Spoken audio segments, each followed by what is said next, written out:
ดมบ้านควยเขามาย้อนเด้อ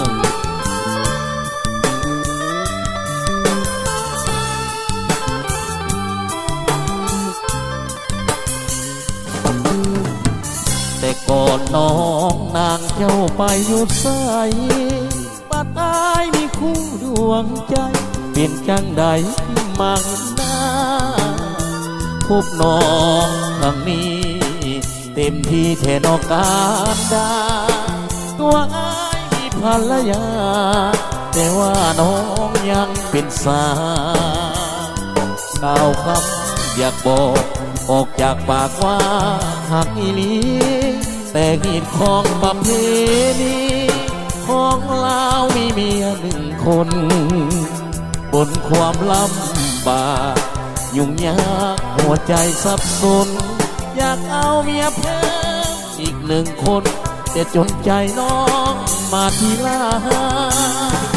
คนหนึ่งคือเมียคนสองก็คือน้องนาส่วนอายคนกลางหาทางเลือกนางหนึ่งคนอยากเลือกน้องสาวย่านเมียที่หัวตายบ่ดน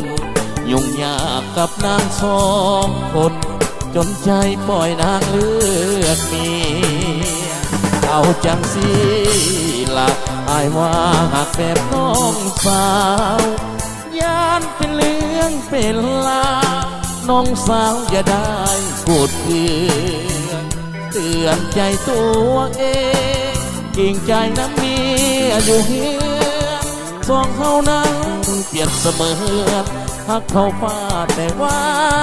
ขามีมอบให้คนที่ฮักเมียเด้อหรือว่าฮักแฟนไอ้ฮักกระดุมนานๆเป็นเท่าจึงแก่พอละเนาะ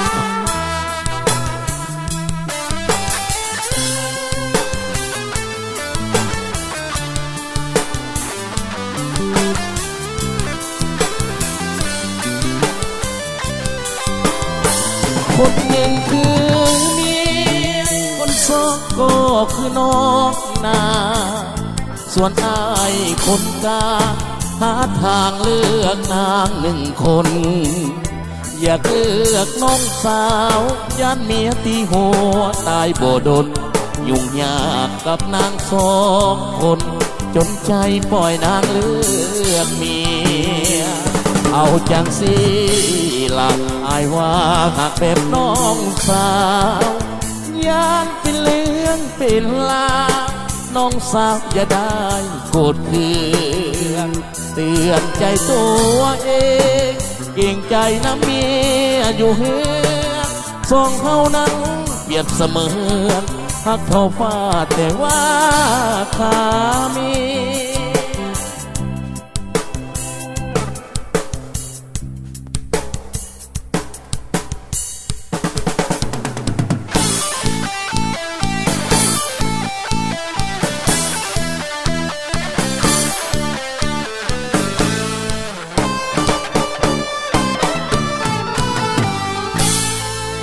สาวหัวเผลอฟังทางนี้เรามีที่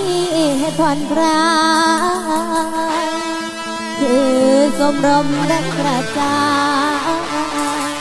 บ่ต้องอายให้ออกมา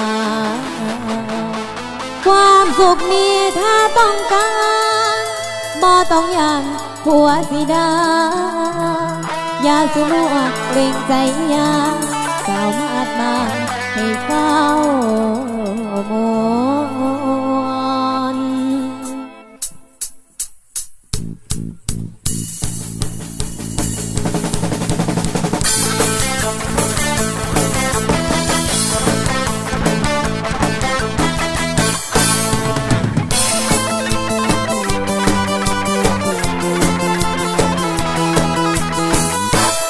เอาพวกเพื่อเอาขอเสียงหน่อยยกมือบ่อยๆบ่ต้องเกรงใจแต่งงานหลายปีบ่มีอะไรปฏิบัติรับใช้สามีเรื่อยมาถึงวันนี้ขอมีแห่หน่อยวางเบียกปลดปล่อยกันบ้างเถิดนะมาเต้นหน้าห้างให้มันเฮฮาชีวิตชีวากระซุ่มกระซ วยให้เหงาใครทุกข์ลุกขึ้นมาป่วนผู้นำความมวลขอให้รวยรวยมาเต้นอาหารมีแต่คนสวยๆร่ำรวยร่ำรวยกันทุกคน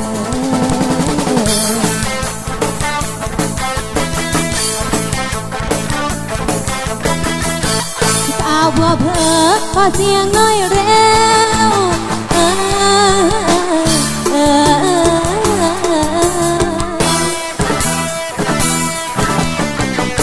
ผู้สาวบัวเพอขอเสียงน้อยเร็วบ่ได้แลกเลวทำเลวอย่างใดแค่เต้นอาหารให้มันสุขใจก็ขออภัยเด้อข้างแม่ยาอย่าให้อย่าด่านินทาลูกให้ขอมีสุขใจจากวันเถิดนะยังรักลูกผัวตลอดเวลาเพียงแต่ขอมาวันคลายวันคลายเหตุงานหลายๆไม่ตายแน่ๆวันนี้ทางแก้ก็คือสุงสันยกก่อนจากแป๊กจังเคยออกลากันซุ่มพัวเผือนำกันมาเดิมมามวน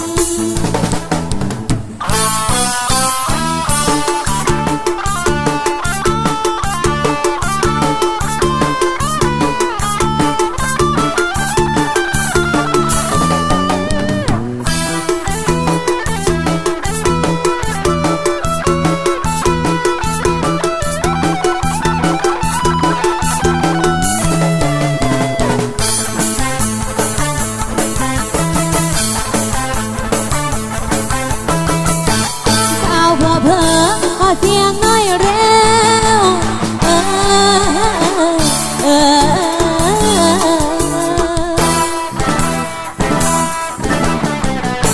ผู้สาวหัวเผลอขอเสียงน้อยเร็วบ่ได้แลกเลวทำเลวอย่างใดแค่เต้นอาหารให้มันสุขใจต้องขออภัยเด้อข้าแม่ยาอย่าให้อย่าด่านินทาลูกให้พอมีสุขใจจากวันเถิดนะยังรักลูกผัวตลอดเวลาเพียงแต่ขอมาผ่อนคลายผ่อนคลายเหตุงานหลายๆไม่ตายแน่ๆวันนี้ทางแก้ก็คือสงสรรค์ยกก่อนจากเป๊กจังเคยออกลากันซุ่มผัวผือนำกันมาเดือมามวนสมรมสาวผัวผือนำกันมาเดือมามวน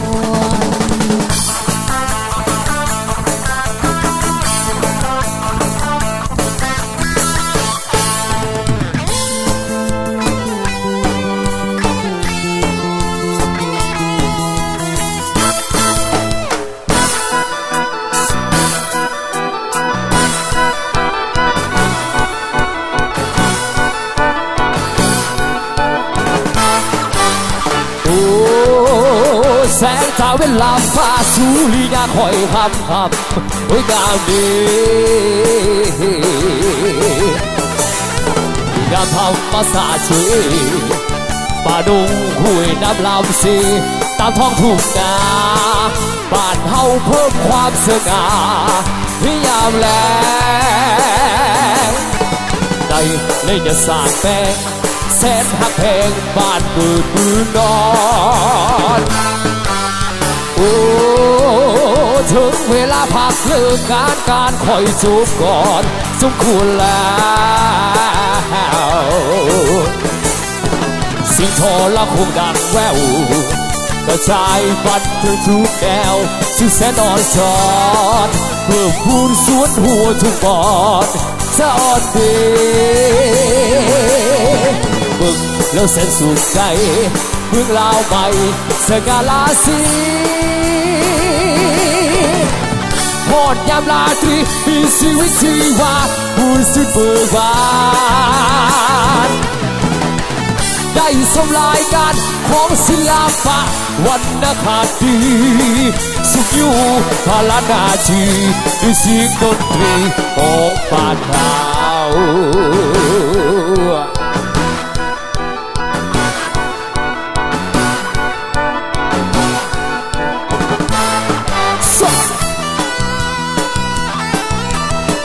ล็อกแบบลาๆก็แล้วกันล็อกแบบลาๆนะ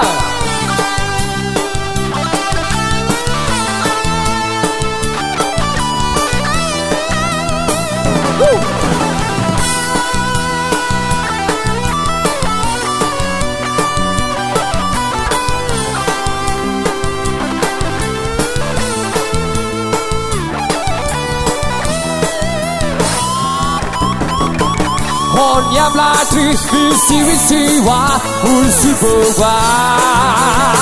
นได้สำลายการของศิลปะวรรณคดีสุขอยู่ล้านนาทีด้วยเสียงดนตรีของบ้านเฮาหอนยามราตรีมีชีวิตชีวาหุ่นสุดเบิกบานได้สำลายการของศิลปะวรรณคดีสุขอยู่ล้านนาทีด้วยเสียงดนตรีของบ้านเฮา